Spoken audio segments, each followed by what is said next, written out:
थाहा छैन म कस्तो गाउँछु होइन, त्यही पनि म गाउने प्रयास गर्छु। मैले लेखेको एउटा सानो छन्द तपाईँहरू सुनेर साथ दिनु होला।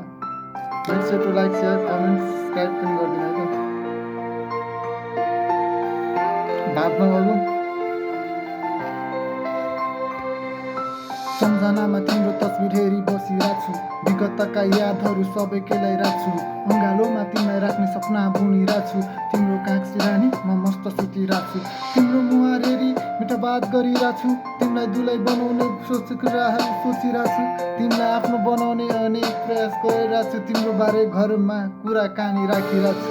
दुलै बन्नु उसलाई भनी मम्मी बालाई फकाइरहेको छु, तिम्रो बारे गुणगान गरी मम्मी बालाई मनाइरहेको छु, मम्मी माले मानिसक्दा तिमीले के चिज गर्यो, खोइ थाहा छैन तिमीलाई कुन कुराले पोल्यो, सँगै तिमी पनि बदलिँदै गयौ, मायामा कमी थिएन सधैँ खोज्दै खायो, सानो सानो कुरामा रिस पोख्दै गयो, अनेक कुरा गरी छुट्न खोज्यो